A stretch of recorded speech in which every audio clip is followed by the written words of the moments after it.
All right, we're going to try this again. I just recorded the last 10 slides, and it was like flashing the whole time. It was unable, you were unable to watch it. So let's see if this works. Back into what we were talking about with nursing research, literature review. If you're in the research class right now, that's outside of nursing, you've probably done a literature review. This is the process of selecting published materials that have relevance to the potential research. So I'll tell you a little bit about how I do it. When I'm researching a problem, for example, I was researching type 2 diabetes and things we could do to get their A1C down or increase their self-efficacy. I researched a lot about diet. I researched a lot about exercise for type 2 diabetics. So I took that and I would print it off, and once I got everything done, I would go through each of those articles and read them. This is not the fun part, okay? You go through, you read them, you highlight some statistics or some ideas that might be helpful to you, and you go to the next one in the pile, and maybe X one out, and because it's about type 1 diabetics, or maybe it's about education of kids, and that's not what you're researching, so X one out. You might write something up at the top of why this is relevant. So that's how I personally go through and do it. But it helps the researcher find what's already known about the subject. Okay, what data can we pull from those research articles that will help us formulate a good literature review?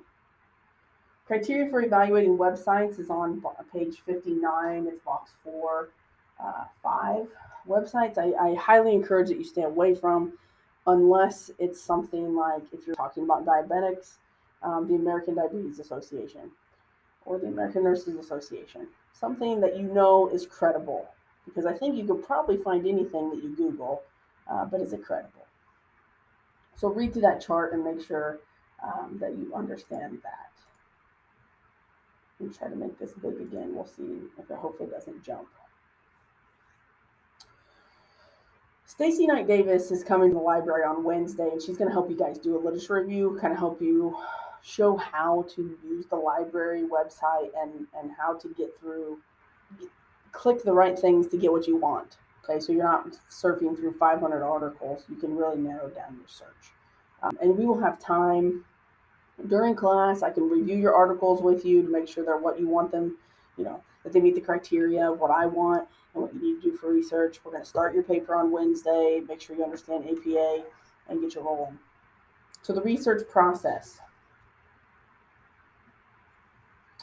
Theoretical framework.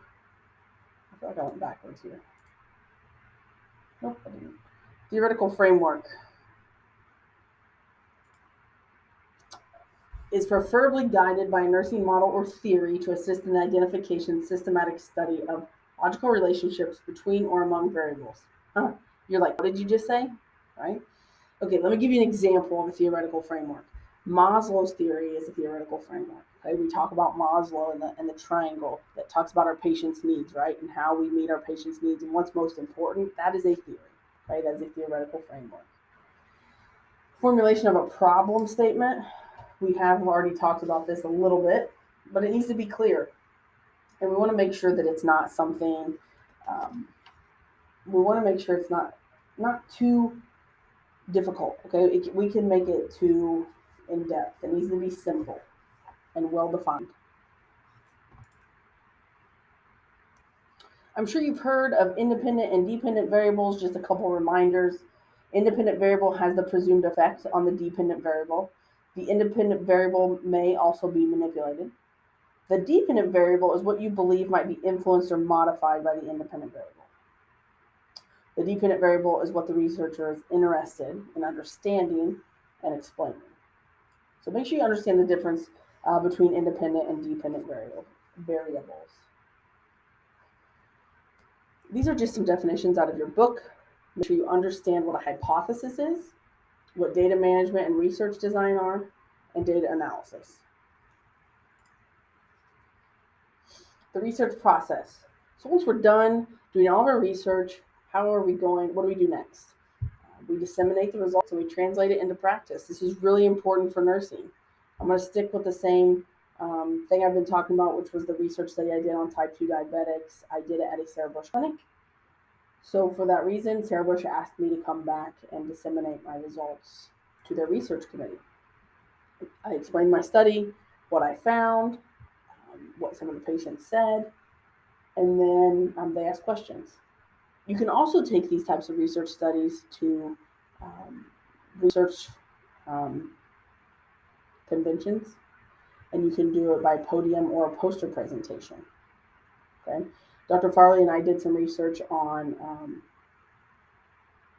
diversity in the online classroom and inclusion, and how to create that environment in an online classroom. It's a lot harder to do in an online classroom than it is face to face. So we did the research, and then we took it to Indianapolis back in October and presented at the Sigma Theta Tau conference. What's nice about those is you get to go around and listen to everybody else's research too. And what I took away from that is a lot, really. We actually brought some ideas back that we're going to implement in our program. But the whole time I was there, I kept thinking, wow, I'm making research way too hard. People are doing research on sometimes the simplest of things, and we make it too difficult. So the next step for that, and the next step for my diabetes project, would be to submit it to a clinical journal to be published. And that is on the bucket list. So translation to practice, that's actually implementing it into practice. Ethical and legal issues. So there's 5 rights when dealing with patients, if you're using them in a research study, which I don't believe any of you will be doing while you're in school. We're going to research much simpler ideas, but this is what we have to follow. Obviously, we don't want patients to be harmed. We want them to have fair treatment. IRB, this is institutional review boards. Going through nursing school, I think I learned about IRB. I'd heard of it, but until I actually did a research project, I didn't understand how in-depth it was.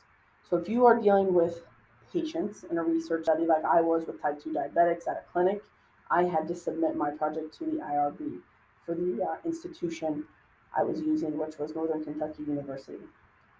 This was an extremely long process that had to be done multiple times, and it makes sure that you're protecting the patient. You're protecting their confidentiality, that they can leave the study at any time, protection from physical and mental suffering. They asked a lot of questions once I submitted my information. I had to go into detail about how their information was going to be in an office, and then that office was going to be locked, and then there was a door on the outside of the building that would be locked, but then also in the office, the folder holding my patient's information would be in an office drawer that was locked. So they get very in-depth. And I totally understand that. It's very needed, but at the time, sometimes it seemed a little excessive, but I understand why they do it. The reason why they do this, fun fact, and I think you should all go look this up, it is because of the Tuskegee syphilis study, Tuskaegee. You should go look this up. I think there was actually a movie on it. Participants unknowingly were infected and denied treatment. They were unknowingly infected with syphilis and denied treatment for 40 years to allow researchers to study the effects of the disease. That's mind-blowing.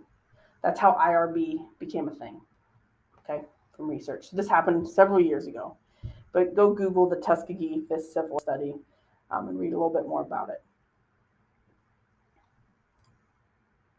Legal protection of privacy. You guys have talked about HIPAA in other classes and in this class. We have to maintain confidentiality. And last but not least, research of the professional nurse.